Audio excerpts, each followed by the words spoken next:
Okay, this is part two of going through again what Brundle said to us the day after Abu Dhabi 2021. So Brundle is put in front of us to lie to us, to condition us to move on, and to come up with all sorts of excuses, all sorts of validation, present that it's so confusing, none of us are able to understand it, it's all highly complex, it all happens so quick. Nobody can get it, can they? And the lawyers may have to get involved, and it'd be terribly sad. So that's what he wants to present. Doesn't explain the true reality of the situation, can't represent the truth, the simplicity of the safety car regulation and what it's for, because that's all it is. Simple regulation being, if you have to intervene in a Formula One race with a safety car to deal with a safety incident, and cars in that race have been lapped, then prior to going racing again, you carry out this regulation. And there's a purpose behind that. That purpose being is that here we are, here's the leader in that race, Lewis Hamilton. Where is he relative to every other car? Well, the car that's directly behind Hamilton is Norris, and Norris is in 8th position in that race. 8th position, still trying to race with 7th to get these World Championship points that 7th has. Okay, but the leader, being that much faster, has passed him. He's on his way to pass Gasly. He'll be on his way to then pass Tsunoda in the closing laps of these races. That's what the intention is. But Norris, we remember, is still trying to catch 7th Gasly and 6th Tsunoda. Norris was running in 5th prior to getting that slow puncture. All right, so back out on track on fresher tyres himself. Norris is trying to chase Gasly down. The race gets neutralised due to there being a safety incident, and prior to the resumption of racing, you've got to carry out the procedure, because the deployment of that safety car causes that leader to have to be held behind the safety car, and every other car then bunches up behind that leader, leaving Norris here in 8th, bunched up behind Hamilton. Gasly, 7th, disappears off around the track and catches the back of the snake. Right? It's nothing to do with getting Norris out of the way of the race between the leaders. It's all about restoring sporting fairness to all competitors after racing has been neutralised due to having to intervene to deal with a safety incident. Nowhere tells you that. Even all this time later, when eventually Sky Sports are conceding. Oh, yes, we all know that had the regulations been carried out in full, Lewis Hamilton would be an 8-time world champion. Couldn't tell us that, though, could he? And even though they can tell us that now, they can't tell us the reason for these regulations, because if they told us the reason for the regulation, it exposes them. It exposes the fraud. They've given us the bullshit. Oh, the purpose of that is so that they don't get in the way of an amazing duel. And that certainly happened, didn't it? That was at the end of the last video. All right, so we'll crack on with Brundle's lies. I can't really see where it can go, if I'm honest, because, what's the remedy? For example... Quite simple. You declare the result of this race, Brundle, as the result, the running order at the end of the last valid lap of that race.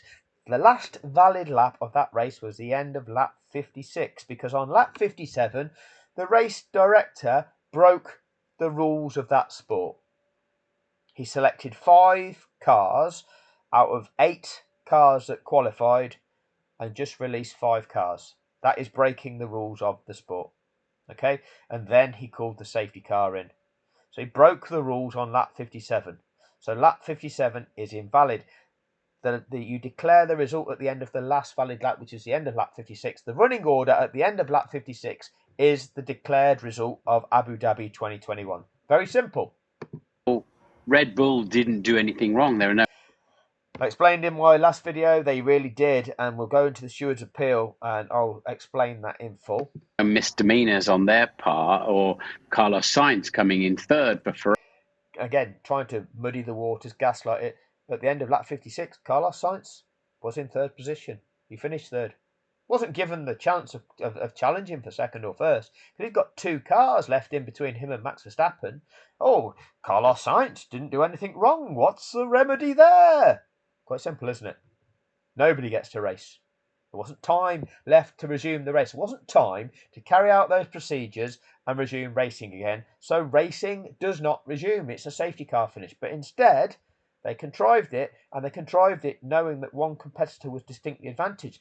They added to that advantage by breaking the rules to actually give him that chance anyway, but they also blocked off third place from challenging him. They gave him a free hit on fresh tyres. You couldn't make it up, could you? Unless they did, which they did. Ferrari, for example, Yuki Tsunoda for AlphaTauri.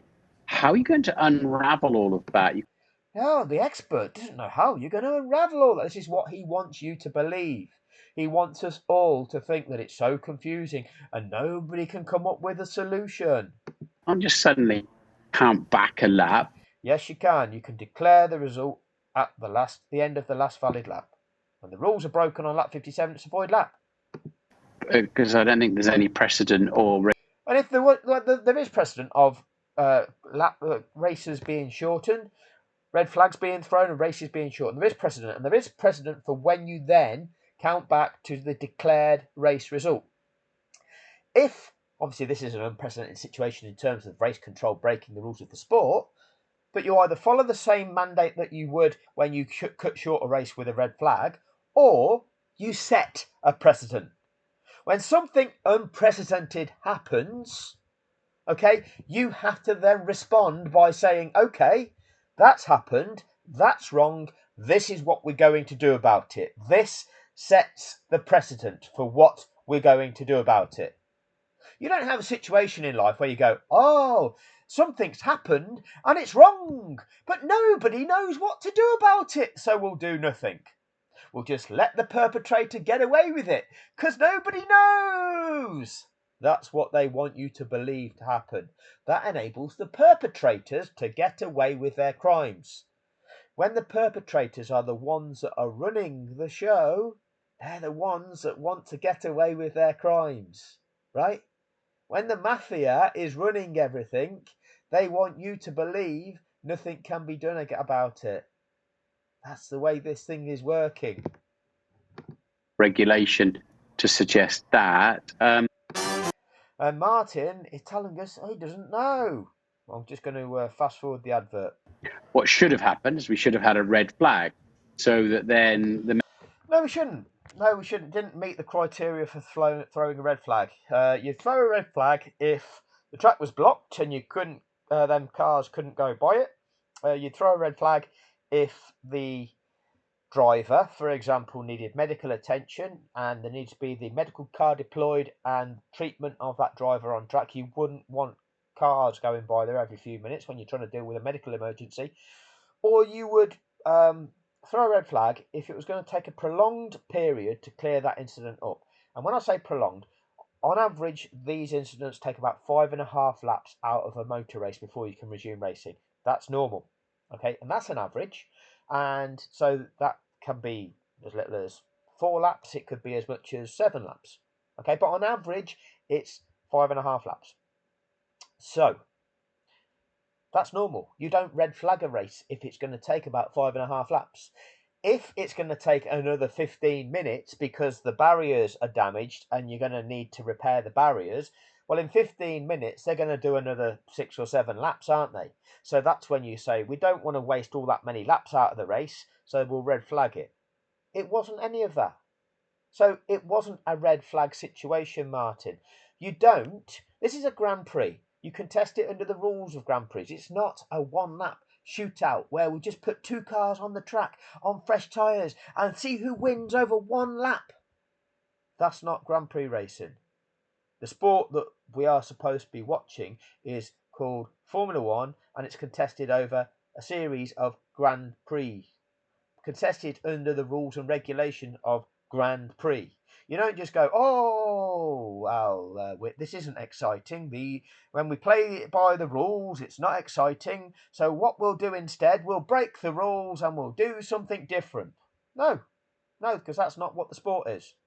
What should have happened is they should have thrown the red flag and made it exciting for everybody that way. No, they shouldn't. That's not what you do. Didn't meet the criteria for that. Mess could get cleared away of the accident. Drivers could then choose their tyres and there would have been a 3-lap shootout towards. Oh, 3-lap shootout. No, Martin. No. Safety car situation you don't throw a red flag. You don't throw a red flag. You have to have certain criteria met to throw a red flag. Towards the end, strictly speaking, the regulations suggest that the safety car. Strictly speaking. See, again, all this is a contrivance.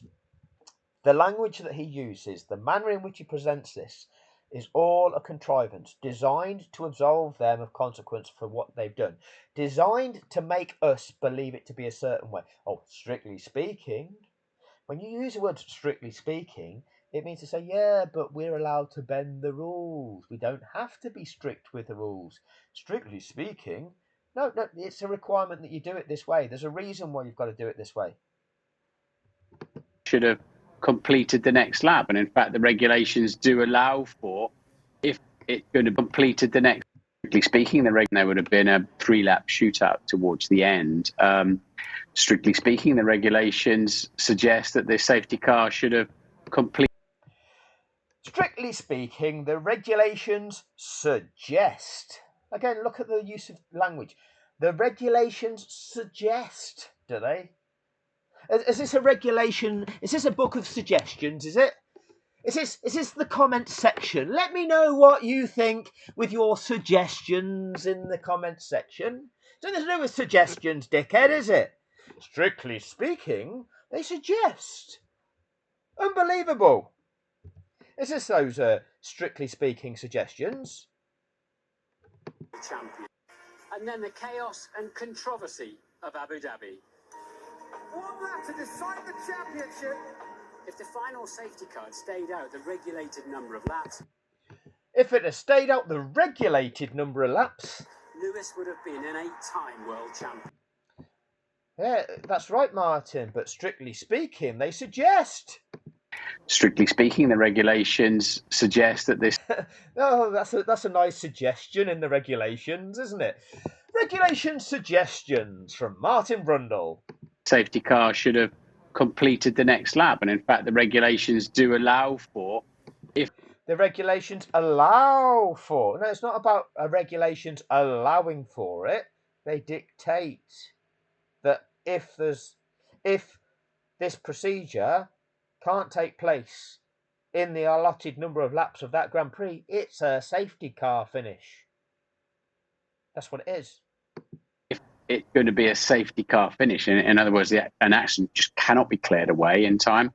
The safety car pulls in the pits. There can be no overtaking. So the glorious shot for the world to see on the TV and the photographers is not of a safety car with its lights blaring away with the winner behind it, but a racing car and a racing. Yeah, you've got to give the kiddies that glory shot, haven't you, Martin? Got to keep them excited. Driver. So all sorts of provisions in there. As I say, we ended up with a bit of a hybrid of all that. Oh, as I say, we've got a hybrid of all that. There's no such thing as a hybrid solution in sport. Sports are played to rules. There's no, oh, we just had a mix and match of the rules as a hybrid solution. And you can look at it and argue that it. You could argue, yeah, again, this is what they wanted to present to us. They wanted to present it in a manner as, oh, well, some will have this opinion and some will have that opinion, and that will cause argument. Well, it's nothing to do with your opinion and your opinion, because your opinion doesn't matter about it. What matters is fact. And the facts are the regulations of the sport relating to that safety car dictate that that safety car could not be withdrawn when it was withdrawn. That last lap 58 of Abu Dhabi, was invalid. Okay, you could argue, there is no argument about that. So if you want to argue and you want to argue that it's correct, you're wrong. I'm not arguing, I'm just telling you you are wrong. So there is no argument. Okay, you're just wrong. There's right and there's wrong. So if you want to try to argue for something that's wrong, I don't care what you think, because it's irrelevant when you're wrong. Played so heavily into Red Bull's hands at that point that it was unfair. But then Red Bull played some clever cards. Red Bull played some clever cards. So what card game was this all decided at, Martin? Whose luxury yacht were they on? Was it in Monaco? Who knows? Whose yacht were they on when they played this card game and decided the outcome of the 2021 season? When they contrived this ending that made them all lots of money? With their strategy, perhaps on the first virtual safety car, Mercedes-Benz were. Who else plays some clever cards? Who's not holding any cards? Ask Donald Trump which cards Zelensky's holding. Because it's all about card games, isn't it? It's all about card games and business in this world, isn't it? Are we starting to wake up now, everybody? Are we starting to wake up and see what's really going on? Because we're not concerned about humans' lives. We're not concerned about people killing each other. We're not concerned about right and wrong. But we are concerned about the $13 trillion worth of fancy soil, rich in minerals that's in the Ukraine, and the United States. Well, they want to call it the United States. America, yeah, they want to get their hands on that, so they want to make Zelensky sign that deal so that America gets $13 trillion worth of soil that America doesn't get. American people, for the most part, won't benefit from. A couple of businesses will. A couple of billionaire businesses. Just like when Britain is America's little handbag dog. Okay, we are their little yap dog. And when we went into Iraq to go in search of those weapons of mass destruction, and liberated Iraq, brought to them Western democracy, murdered Saddam Hussein and all that lot. I'm not saying he was a great bloke, but foreign forces invaded Iraq in search of who knows, right? But they couldn't find them. But what they did get, a couple of big American multinational firms got all the rights to the oil, doing rather well out of it. The American people, of all American citizens, worth millions of dollars more out of that? No, they're not. A few companies are, aren't they? Them companies, are they owned by Vanguard and BlackRock and State Street? Oh, they're the asset managers. Do they set the price of everything? Yeah, they played some clever cards. Ukraine, minerals. Oh, America. Donald Trump representing America and the American people wants to get his hands on the $13 trillion of minerals for the American people, or the people that funded his election campaign that would have cost $1 billion, and now Donald Trump is serving them to get them the things that are going to give them financial gain for them. Who's that? Oh, the mega rich. So he's not running the country for America, for Americans. He's using that power. He's using the power. Oh, the American people, they pay their taxes to fund their military, and then the American state uses the military to overthrow regime and rape the resources of the country for the benefit of a few privately owned companies. The super wealthy. And they set the price that we pay for it. Oh, but you don't hold any cards, says Donald. Red Bull also played some clever cards. I've gone off subject. We'll carry on. But a little bit too cautious, leaving them 44 laps to go on a set of tyres. So, there was some clever strategy going on. Clever strategy. But then Red Bull had nothing to lose. They had nothing to lose. Max just threw out a few banana skins like Super Mario Kart. Hamilton had. Red Bull had nothing to lose. Red Bull had nothing to lose. That's the narrative, isn't it? Like it was just a gamble. The speed and had the lead. And so Red Bull had plenty of space behind them and grabbed a couple of safety car stops. So that's the way the cookie crumbled. That's not the way the cookie crumbled, is it, Martin? Because the crux of this is not to do with the tyre compound that these people are on. It's irrelevant. The crux of this is that the regulations of the sport, the rules of the sport were broken, and then they were broken to set up that last lap that should not have happened. Because had the rules not have been broken, that last lap wouldn't have happened. It would have been a safety car finish. That last lap would have been a parade behind the safety car, and you can't overtake. So the winner of that event is Lewis Hamilton, so who wins the race and the World Championship. But they broke the rules. They set it up for Max Verstappen to beat Lewis Hamilton. They broke the rules to create that one lap, but they did so knowing that Max Verstappen had got a significant advantage. You're not going to plan your strategy on the off chance that the sports governing body is going to break the rules to set up a last lap shootout.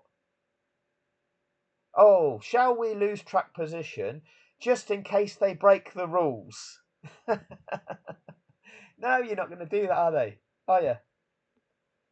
You're not going to do it. Martin, there was loads of, let's call them new Formula One fans watching yesterday. And as I said in the previous video, this guy is, the manner in which he poses the questions is a contrivance. It is done by design. Listen to this one. Can you see the positive that, right, they've had all that drama and we're still talking? Oh, loads of new fans of the sport. Can you see the positive that we've had all the drama and Talking about it now, so maybe that keeps them interested. But the rules have been so complicated, a lot of people don't really understand still what actually happened yesterday. There is talk of court and such like, and those new fans might just think, actually, Formula One is so complicated, I've lost interest already. oh, there was lots of new fans, but is it just too complicated and we've lost interest because it's too complicated and it might be settled in court? What a contrivance of a question that is. Ridiculous. Right, it's really easy to explain, isn't it? It's really easy to explain. We're all racing, okay? We're all racing, and leaders come around here. 8th place is chasing 7th, but once these have been lapped, if a safety car is then deployed, the leader's picked up by the safety car and all the other cars have got a bunch behind him. And this then means that 8th place Norris, he loses ground on 7th place Gasly because Gasly disappears off around the track. So before we go racing again, Norris in 8th, along with the other cars that have been lapped that qualify, have got to be released and the safety car remains on track for a further lap, enabling them the opportunity to catch the back of the pack. And that must take place before we resume racing again. That restores sporting fairness to all competitors. It's really easy to explain that, isn't it? To all these new fans who are all confused by it all. It's really easy. But Tarquin here, the old presenter, this Gimp boy, him, he's reading off his script. Oh, and the new fans, will they be confused? And will it go to court? And, will they just say, oh, it's too confusing for me? Don't you worry, little heads. I could explain this to primary school children. There'll be kids of primary school age that would be able to understand this and the purpose of those regulations. But Tarquin here, will the new fans just be switched off by this? Gimp. I think we had over 9 million people watching it on TV yesterday, and the audiences are growing. Formula One's had. Yes, there we are. There's the money, isn't it? It's all about the money, isn't it? An incredible year. It was a bit complicated, and the expert of the sport, all he can say is, yeah, it was complicated. Just like, when you go to university and you've got your lecturer, a professor, the expert of their subject, and you're there as an undergraduate studying for a degree so that you learn about the subject, so that you too have a level of expertise about that subject. Does your lecturer, does your professor say to you, yeah, it's just this subject's a bit complicated, don't you worry, little heads? Or do they have the ability, being the expert, to explain it to you? Do they say, well, this is what it is, there you go, now you know? Yeah, it's just complicated. Now, this lecture is about this. It's complicated. That's all I have to say about that. That's worth your £9,000 a year tuition fees, isn't it? Yeah, don't you worry your little heads, kids. It's just complicated. It's just complicated. That's the end of it. Now it's time to move on now. It's complicated. Move on now. And incredibly controversial. It's complicated and controversial. Move on now. But I don't think it put people off watching Formula One. I think But you'll still be excited, won't you? You'll still be aroused by it. it'll engage them more into it, if I'm honest. But Yeah, you'll be even more interested now you've been told it's complicated. we do need some clarity, but it's an Yeah, you're the person there to give us that clarity, Martin. incredibly fast moving. Oh, but it's so fast. Complex. Oh, when it's so complex. Highly technical sport. And it's highly technical. And you haven't told us anything, have you? This is the expert. Oh, I'm the expert of Formula One, and it's so fast, and it's complex, and it's technical. What? Yeah, they are words, Martin. Thank you for that. I'm afraid you can write another 100 pages of regulations, but they will. You don't need to. No, the existing ones covered all that needed to be covered. It's just like law, okay? There's a fundamental principle of law.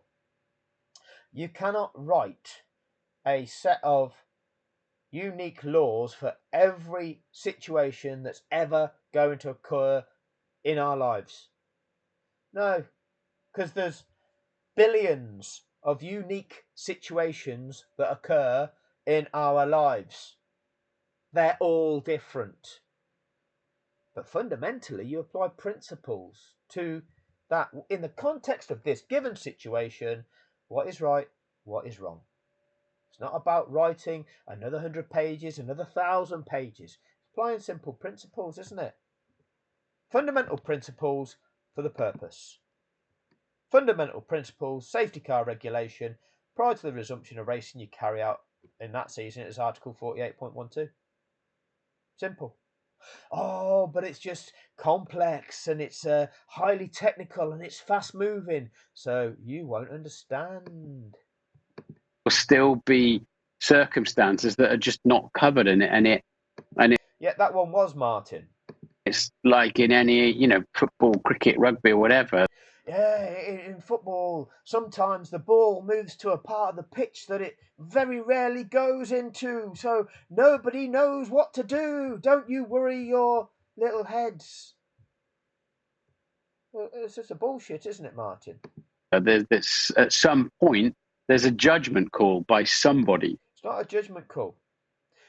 The race director is there. His role is to oversee the race and ensure it's safe running and ensure that it's carried out in accordance with the regulations of that sport. The judgment calls in terms of whether to apply a penalty or not are in the hands of the stewards. The race director is making judgments on the grounds of safety and on the grounds of sporting fairness, and you apply the sporting fairness ones in adherence to the regulations of the sport. You carry out those regulations because they are the sporting regulations. These are the things you carry out. It's not a judgment call. A judgment call was, what measure do I utilise to best clear up this situation in the safest possible manner?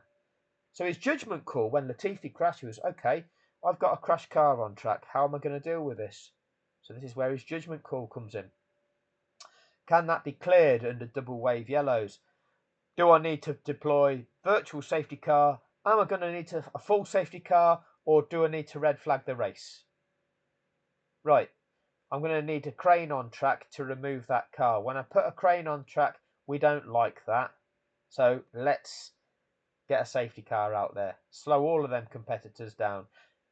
Can them competitors make it past that scene? Yes, they can. Don't need to red flag it. Are the barriers damaged? They don't appear to be. Doesn't look like it's going to be a prolonged period of clear up. Is Nicholas Latifi okay? Yeah, he's getting out of the car. Don't need to red flag it. Safety car. I've deployed the safety car. Right. Carry out the safety car regulations. Wait till the track is declared safe by the clerk of the course. Then we carry out the regulation 48.12. The cars that are eligible to be unlapped, they're released. The safety car remains out on track for at least one further lap. Then we're good to go again.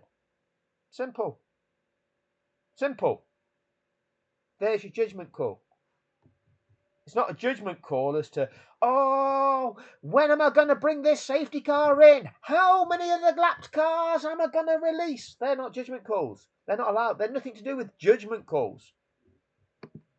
And I think I've said for years, for example, that lap runners should fall back to the pack. Because you're a liar, Martin. I've said for years. Yes, you have said it for years, right? And the reason you've said it for years is because you speak verbal diarrhea when you're commentating to hype up the kiddies, okay? To arouse the children, Martin. I've said it for years that I get bored when there's a safety car. So I'm trying to keep you all aroused. So I make up some shit. That's what you do, Martin. I've said for years they should just fall back. No, Martin. No, Martin, because, like I said, here's Lando Norris. He's in 8th position, currently on course for 4 World Championship points, but he wants to catch Gasly and get 6 World Championship points. He's got every right to do that. Nicholas Latifi has now crashed. What a twat. That's ruined it now for Norris. Norris now has got to drop back to the back of the pack and be a lap behind Gasly. No, that's not how it works, and that should never work that way. And even if you then go, well, we'll just say that he's still on the same lap. No, if you just pretend that they're all on the same lap, with him having dropped back through the field and restored the correct race order and putting him back behind Gasly again, he's completed a lap less than Gasly. Them tyres have done 1 lap less. The fuel load is different. So this notion of, lift and coast because otherwise we underfuel the car and we can't get to the end of the race. Well, he doesn't have to do that. He can push all the way now because he's got an extra lap's worth of fuel in his car, hasn't he? Or is that a disadvantage because the car's heavier? Let me know what you think in the comments section, because all these lies that we get fed. Oh, they underfuel the car, hoping there's a safety car. But they all seem to make it to the end of the race when there's not a safety car. So what are you telling us? Oh, it's the tyres. It's the hot tyres are the best. The cold tyres are the best. The high pressures are the best. The low pressures. Whatever narrative they want to push. I've said for years, says Martin, that they should fall to the end of the back of the thing. They've been lapped. They should stay lapped. No, Martin. They're all in a race. 8th position, 7th position. Perez retired. This becomes 6th position, 7th position. World Championship points that they're all competing for. What about that race Brazil 2019? Pierre Gasly was, I think he was in 6th position, might have been 7th, being lapped. He finishes 2nd in that race. They carried out the mandatory procedure. He unlapped. He was given the time to catch the back of the pack. Ended up finished 2nd. Wouldn't have done that, would he, Martin? He's been lapped, so he should stay lapped. That's not how it works, Martin. Doesn't matter how many years you've been lying to the kids for. And not have to go out front and get round again. It slows things down. As it happens, that would have cost Lewis Hamilton. As it happens, Lewis gained a massive advantage through them carrying out the mandatory procedure. That's not actually carrying out, it's not really giving him a massive advantage, it's just playing by the rules of the sport. He was eligible for that.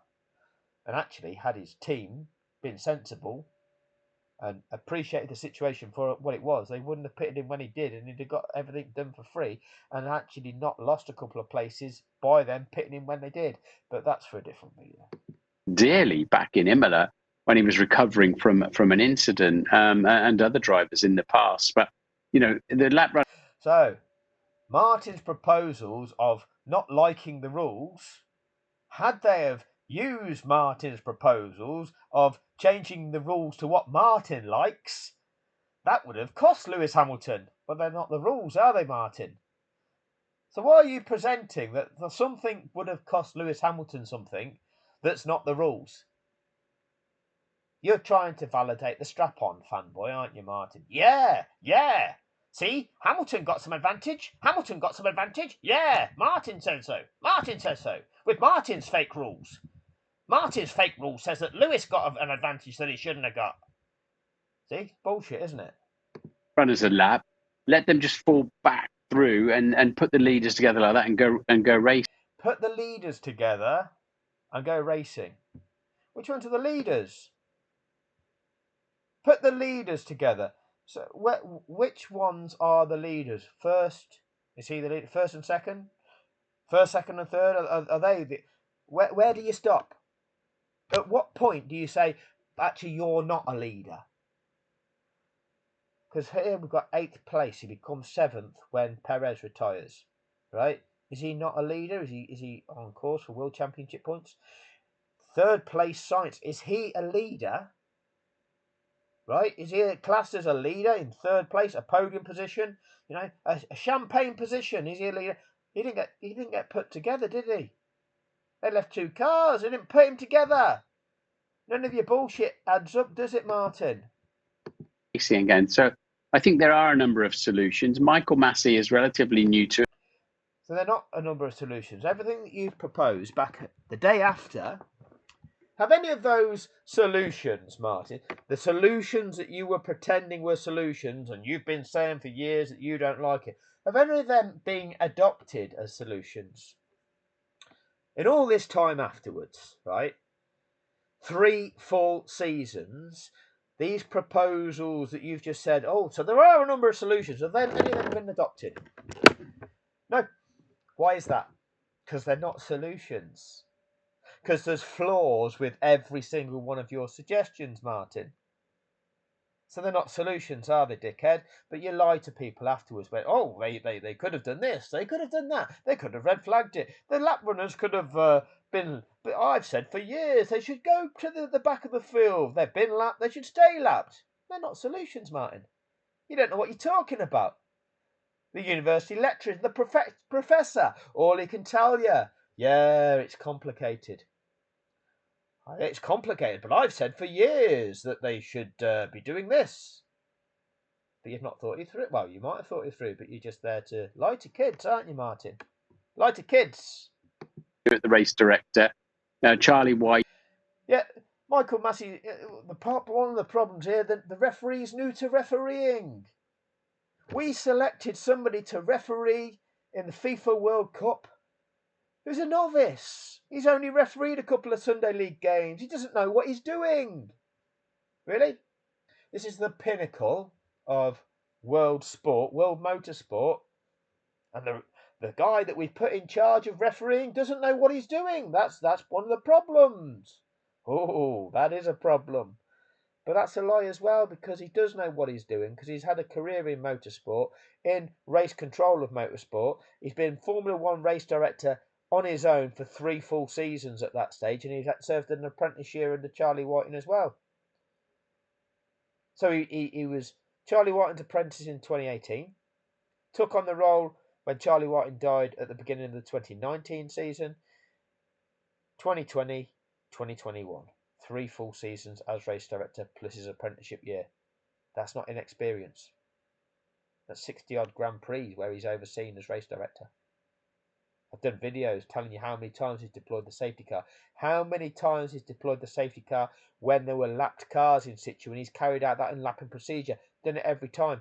How many times? The 4 times when he's kept that safety car out on track for yet a further lap beyond that mandatory lap, to ensure that those release cars fully caught the back of the pack. So the race director did know what he was doing. He's not on his own. There's 10 people in FIA race control. Whiting, who wrote these regulations, knew them inside out, and was... Oh, Charlie Whiting wrote these regulations and he knew them inside out, but nobody else does, Martin. But you want to tell us what you think. Oh, I think that I don't like these. It takes too long. If you've been lapped, you should just drop to the back of the pack. You've been lapped, so you stay lapped, says Martin. Nothing to do with the consideration of this guy's position relative to this guy's position and the impact that the safety car deployment has upon that, and therefore why you have a regulation that deals with that. Not a single Formula One broadcaster has explained that purpose and that dynamic. And that's why, because it exposes them. Strong with teams. They feared him in terms of they didn't mess around with Oh, you didn't mess around with Charlie.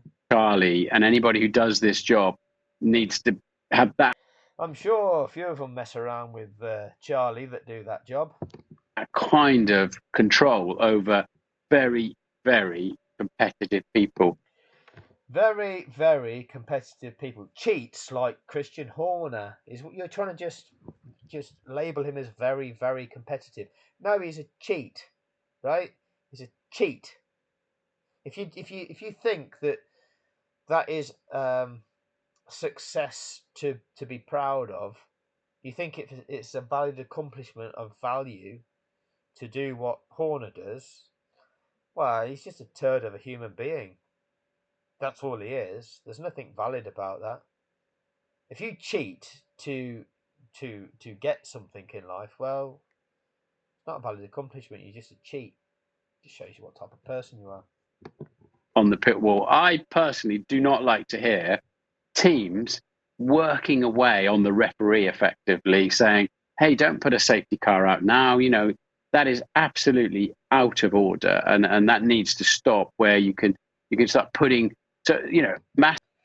So Martin's here, presenting to the world the day after the event, and he doesn't like to hear teams on the radio coercing the race director for the race director's decisions. So the example that he gives is he doesn't like it when a Mercedes is saying don't put a safety car out when it was Antonio Giovinazzi's car, I think it was, the Alfa Romeo, that they deployed a virtual safety car to recover that when it had pulled off at the side of the track.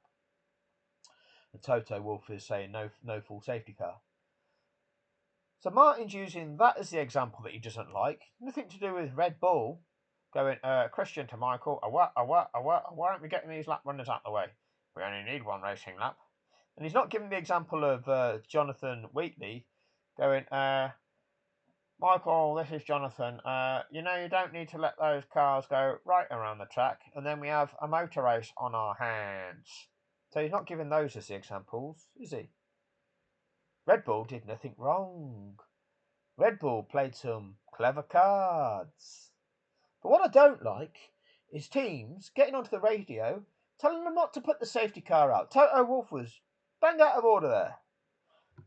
But don't get me wrong, I'm not validating Toto Wolff. Toto Wolff was a part of the Contrivance.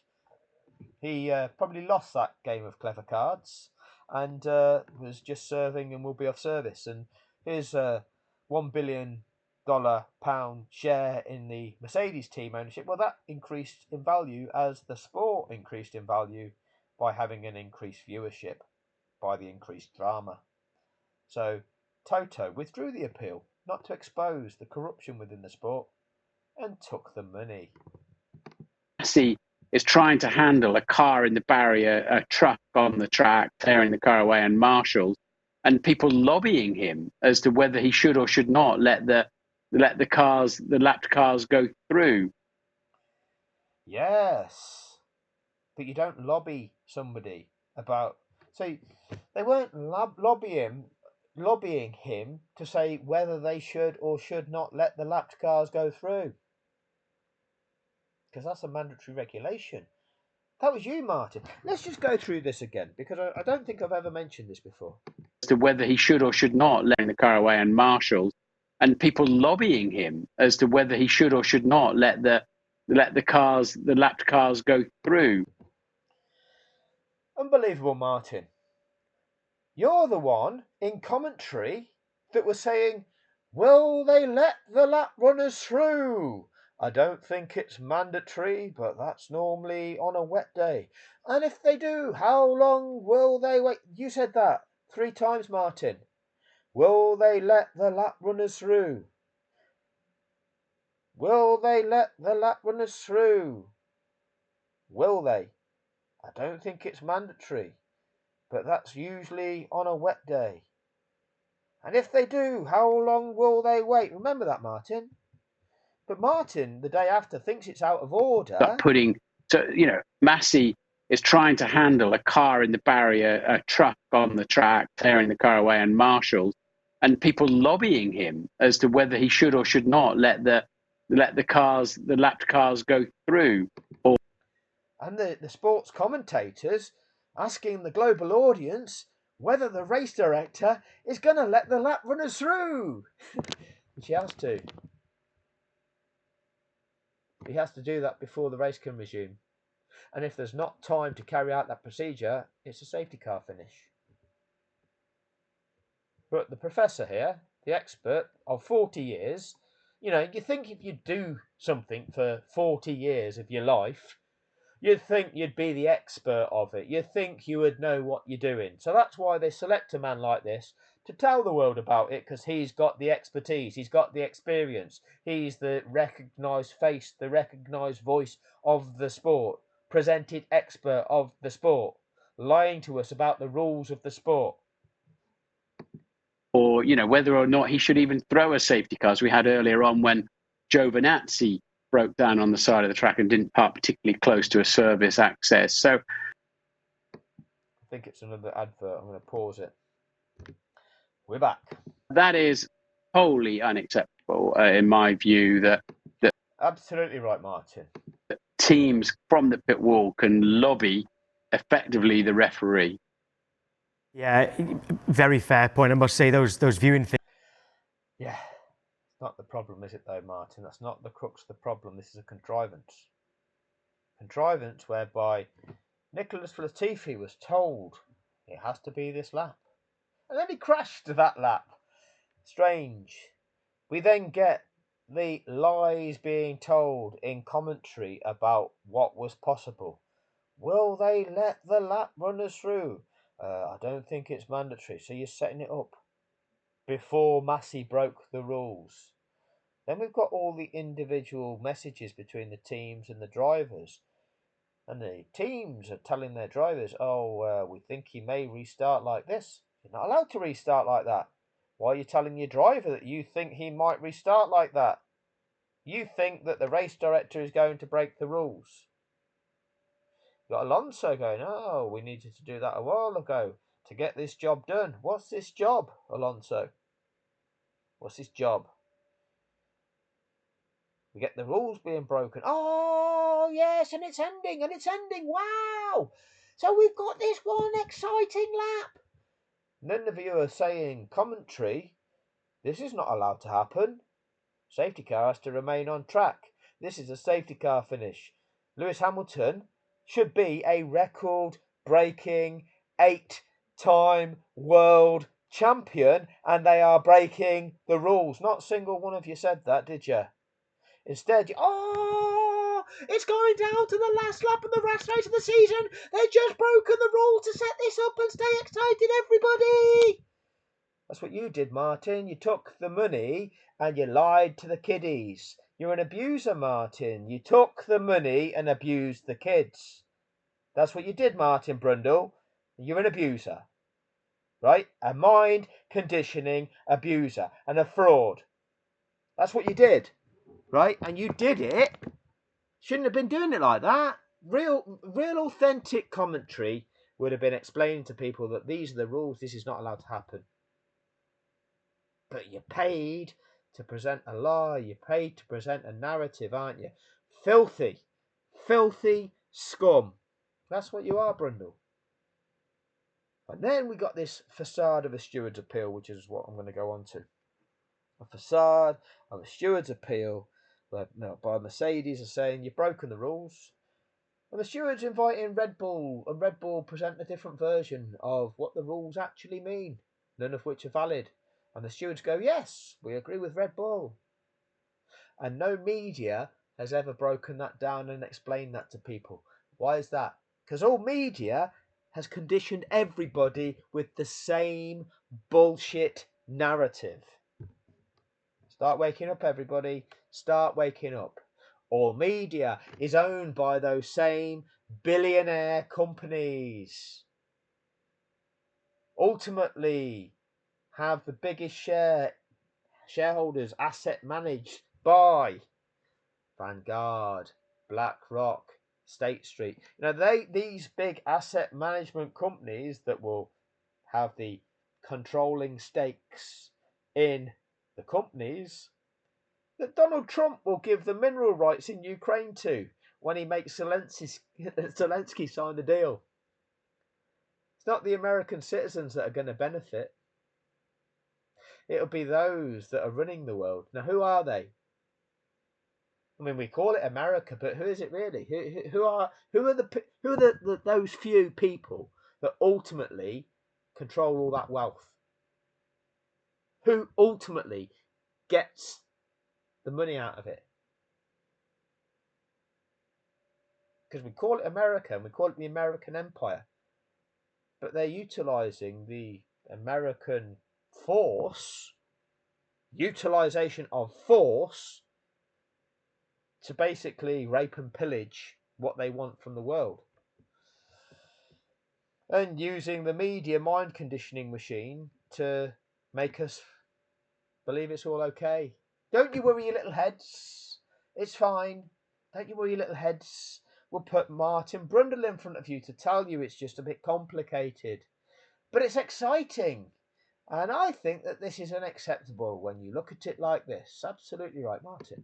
Figures that you just said, Martin, absolutely superb. You and the rest. Absolutely superb. Sorry, it's gone a bit fuzzy. I don't know why the resolution's poor. Doesn't matter. The Sky Sports F1 team are just brilliant. And one of those... Oh, the F1 team, just brilliant. Those people is Anthony Davidson, who we spoke to about an hour ago. And I'm going to ask you the same questions I asked to him. How Lewis Hamilton has come out of all of this as a person, really, because he's acted with class and dignity since things didn't go well for him. He's not celebrating that 8th world title. Yeah, well, whatever. To Lewis's 303. It was 10 wins to 8, Max's favour, 18-17 his favour on the podiums, and he left 15 of the 22 races of the season leading the World Championship, including the last 7. So, oh, he absolutely did that. That's the Max Verstappen said, oh, he led the most amount of laps. He absolutely deserved it. It's irrelevant, isn't it? It's irrelevant. Think football, okay? Think football. For example, I mean, it looks like Liverpool are going to win this year's Premier League, and they're quite a number of points clear of everybody else. I think they're 16 points ahead of Arsenal at the moment. I think Arsenal have got a couple of games in hand, something like that. So Liverpool look nailed on to win. All right, look nailed on to win. Oh, they left the most number of game weeks leading the Premier League. They absolutely deserved it. Now, let's say, for example, Liverpool go on a losing streak for the next 6 games. It doesn't look like it's going to happen, but let's say they lose the next 6 and Arsenal win the next 6. And then going into the last few games of the season, Arsenal win the league. Can't see it happening, but let's say it happened. Who absolutely deserves it? Who absolutely deserves it? Well, that would be the team that accomplishes the criteria, that is, accumulates the most amount of points. If Arsenal go on a run now, winning every game between now and the end of the season, and Liverpool drop a load of points, well, Liverpool have done well up to a certain point in the season, and then they fell off a cliff. Arsenal were patchy, and then they went on a winning streak. Which one absolutely deserved it? Which stats actually matter? Oh, Liverpool led the championship for the most number of weeks of that season. Doesn't matter. All that matters is how many points have you accumulated when all the games have been played. Who's got the highest points total? That's the winner, isn't it? So, Verstappen did a great job. Hamilton's comeback with Mercedes-Benz was sensational. And either of them, you kind of want to give them both the World Championship, but you can't. No, you don't. You just want to give the winner it. And that's how it played out on Sunday. And I think it's time to move on now. No, No. Okay, so like I say, I know I've done that video several times before, but each time you watch it, you can pick out something new. But I thought it was important just to revisit it ahead of doing the breakdown of what took place in the Stewards' Appeal. Okay, so it's pretty late now as I've just done these videos today, so I'll try and do the Stewards' Appeal videos over the course of the next few days. So please look out for them. If you've not already subscribed to the channel, please do so, and click that bell icon so that you get notified of when I upload those videos. I have broken down the Stewards' Appeals in the past, but as the channel has grown and more people have started watching the content, not everybody has gone through the back catalogue of videos and seen the things that I've talked about in the previous videos. So I'm going to do the Stewards' Appeal video again and expose more that I haven't exposed in that. Once I've done that, I'll go on to talk about the FIA report into Abu Dhabi, because that's key. I've never done that one yet. Thanks once again for your time, and hopefully I'll be back soon with that Stewards' Appeal video. Cheers.